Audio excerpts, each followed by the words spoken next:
Ayan mga guys, magaling mag-traffic si Kuya. Ayan, nasa gitna siya ng kalsada, magaling siya.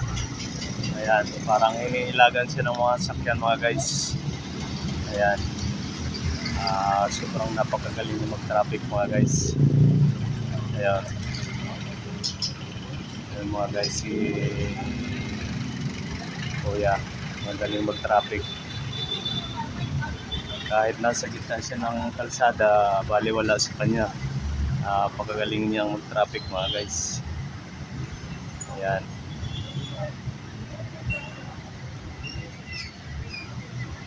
Ayan mga guys. Ayan. Ayan si Kuya mga guys. Oh, ayan. Ayan mga guys. Kuya, sige, bye-bye. See you.